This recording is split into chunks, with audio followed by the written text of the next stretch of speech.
We are jumping straight into Gmail to get your emails scheduled so you can write them now and send them whenever you want. Open up your browser and head over to mail.google.com.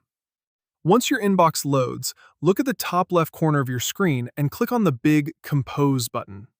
This opens up your normal draft window on the bottom right. Go ahead and type in the email address of the person you want to message.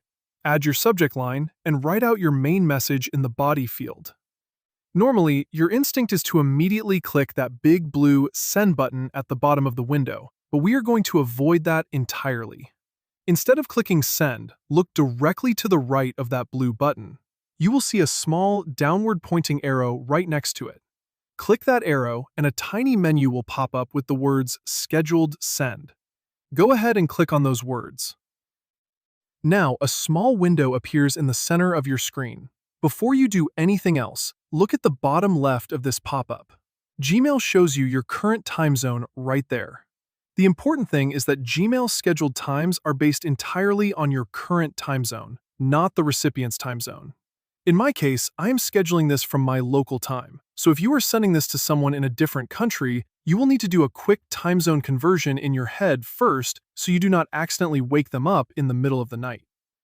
In this pop-up window, you will see a few quick default suggestions like tomorrow morning, tomorrow afternoon, or Monday morning.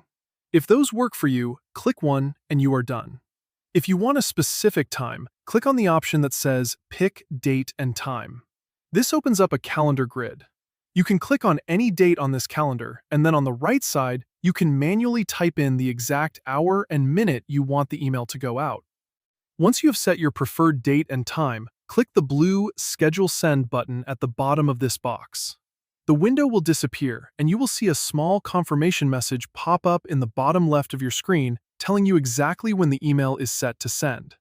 Now, that goes both ways when it comes to control. Once you schedule an email, it moves out of your drafts and goes into a specific folder on the left sidebar called Scheduled.